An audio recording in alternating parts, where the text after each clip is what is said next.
1절에 보면 믿음이 강한 우리는 하고 시작을 하고 있습니다.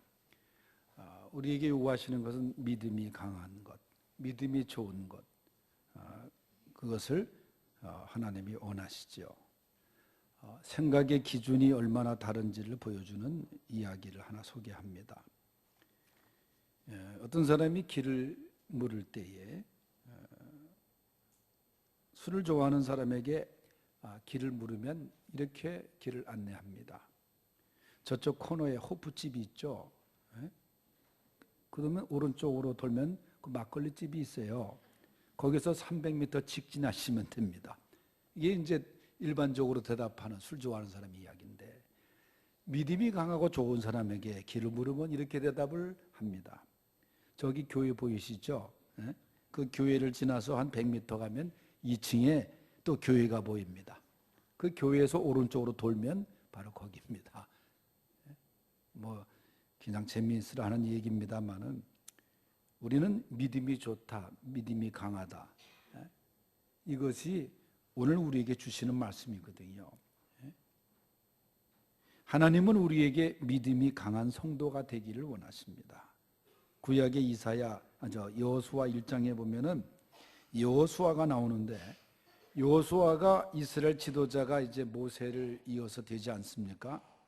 그런데 전임자가 얼마나 지도력이 위대했는지, 여러분 바로와 싸워서 이기고 홍해도 가르고 하나님의 능력으로 광야의 행진을 잘 인도한 이제 모세라는 지도자가 이제 물러나고 뒤를 이어서 여호수아가 지도자가 되는데 얼마나 부담이 되겠어요. 그때 하나님께서 여호수아 1장에 보면은 여호수아에게 여러 번 강조하신 말씀이 있습니다. 그것이 뭐냐 하면은 여호수아 1장 6절, 7절, 9절에 나오는 강하고 담대하라는 말씀입니다. 너 떨지 마라. 너 두려워하지 마라. 강하고 담대하라. 나 여호와가 너와 함께 하느니라. 그래서 강하고 담대할 것을 계속해서 여호수아에게 말씀하십니다. 신약에 와서는 사도 바울이 믿음의 아들 디모데에게 그리스도의 강한 군대가 되어라. 그래서 디모데후서 2장 1절 말씀에 보면 내 아들아 그러므로 너는 그리스도 예수 안에 있는 은혜 가운데서 강하라 그랬어요. 강하라는 것은 믿음이 강하라, 강한 믿음을 소유해라, 그런 얘기거든요. 믿음이 약해서 세상에 무너지거나 사탄의 공격에 무너져서는 안 된다는 거예요. 강한 믿음을 주님이 원하신다는 거예요. 베드로가 바다 위를 걸어서 주님 앞으로 갈 때에 파도와 풍랑이 무서워서 빠지지 않습니까? 그때 주님이 하신 말씀이 뭐예요? 믿음이 적은 자여 왜 의심하느냐. 믿음이 적은 자요. 예? 여러분, 우리는 믿음이 강한 사람이 되기를 소원해야 됩니다. 강한 믿음을 얻기 위해서 기도하는 성도가 되어야 합니다. 오늘 말씀에 나오는 것처럼, 설교의 제목처럼 믿음이 강한 우리 모두가 되어야 됩니다. 믿음이 강한 우리가 될 때 지금 어렵고 힘든 시대를 살아가고 있으면서도 우리는 승리할 수가 있고 또 그런 가운데 하나님께 영광을 돌릴 수 있는 것입니다.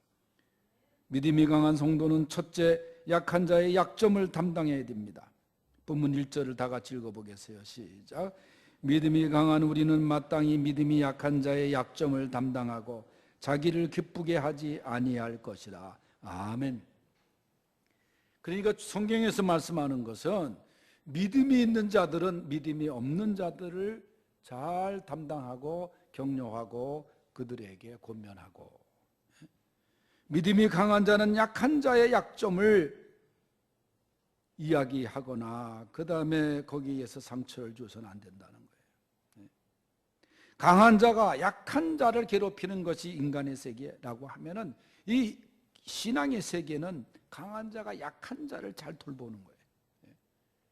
흔히 약육강식하면 동물의 세계를 말하지 않습니까?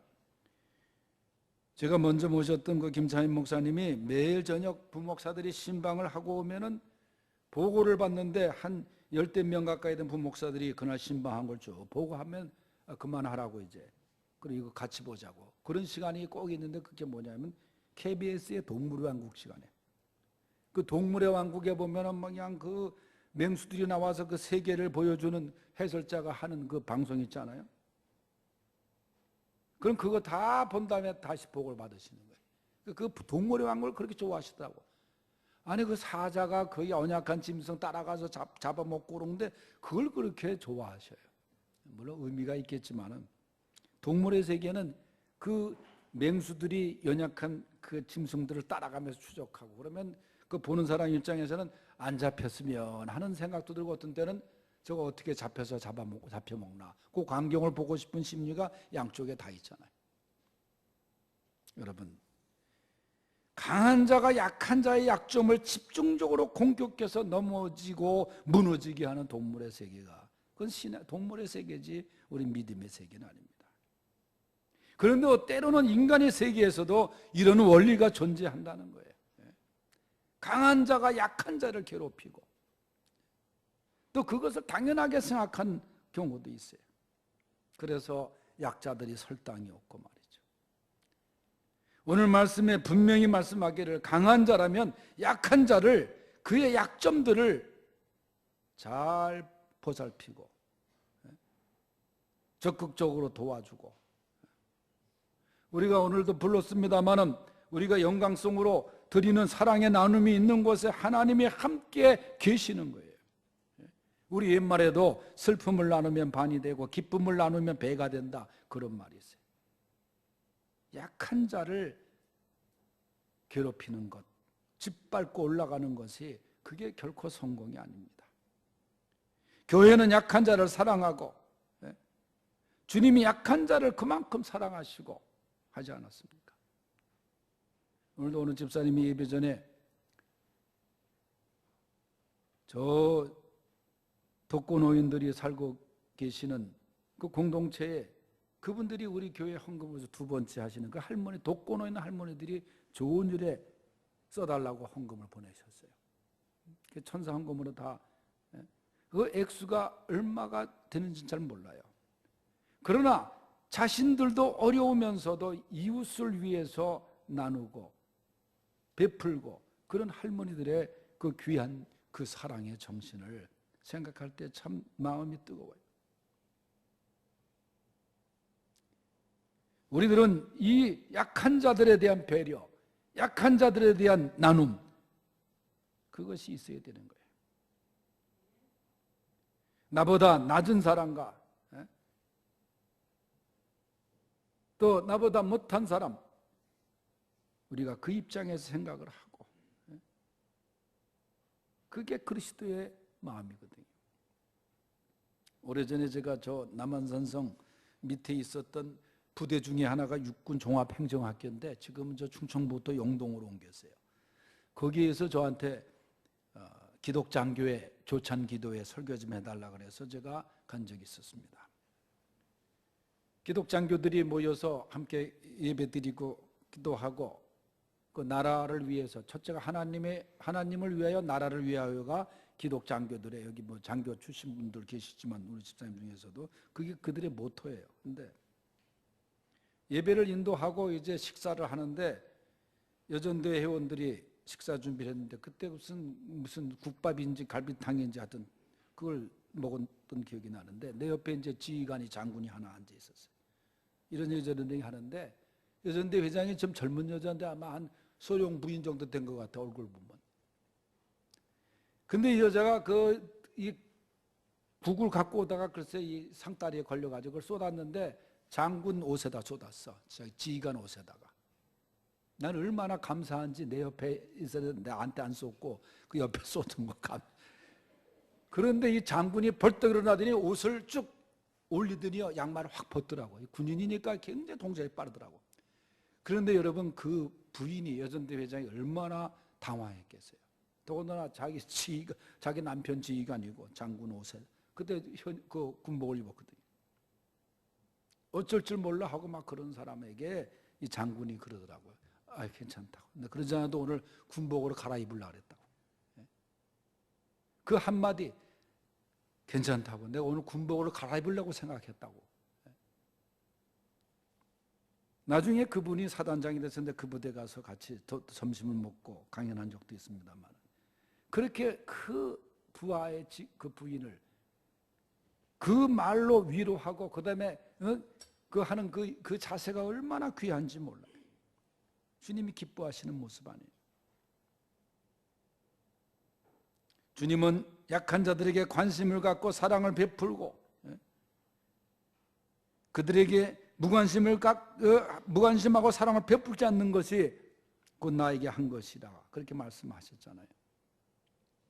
우리 교회가, 우리 성도들이 우리 주변에 더 약한 자들에 대한 깊은 관심을 갖기를 바랍니다.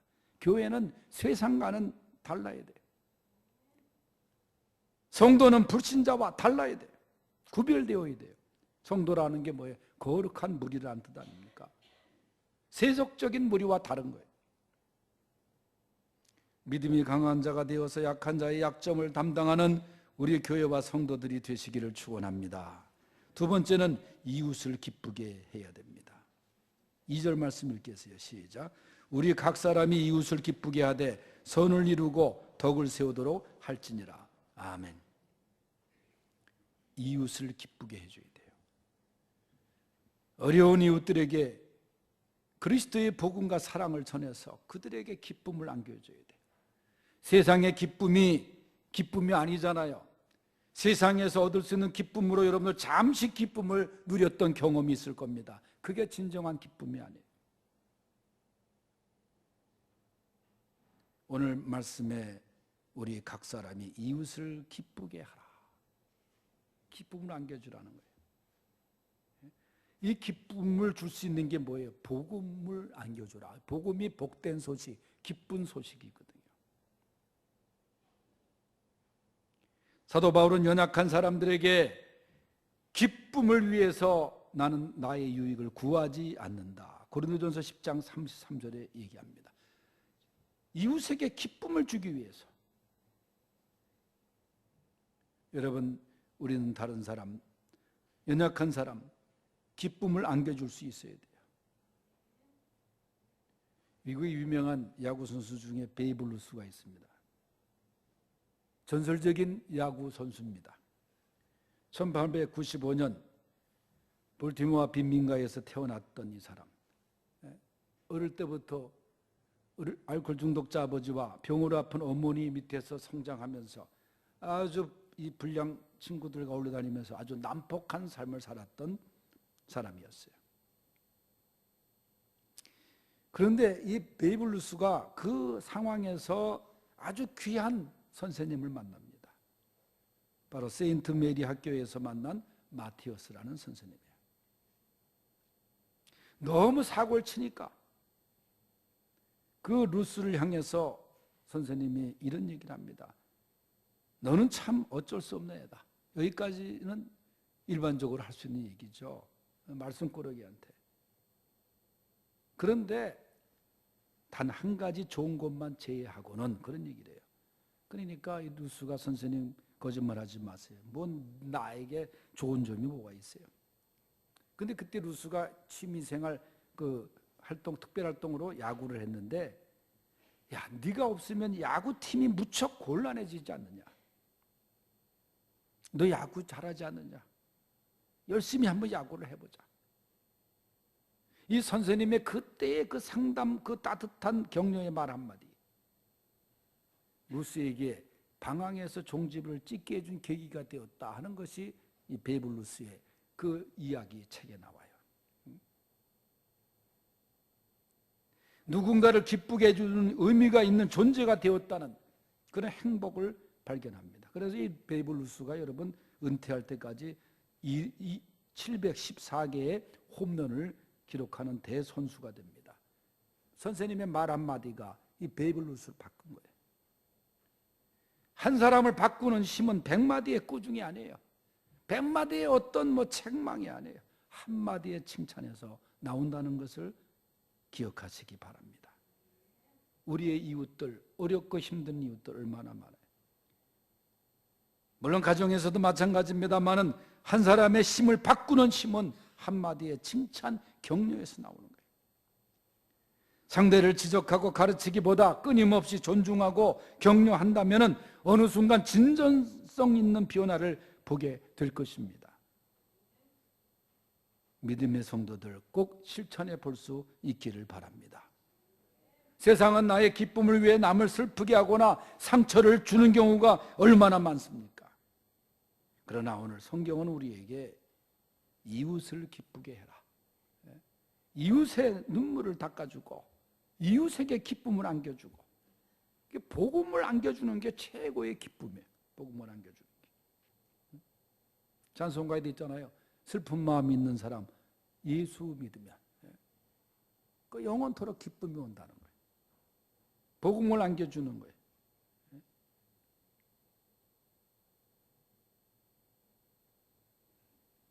제가 말씀드렸습니다마는 지난 주간에 저에게 보낸 그 박채은 집사가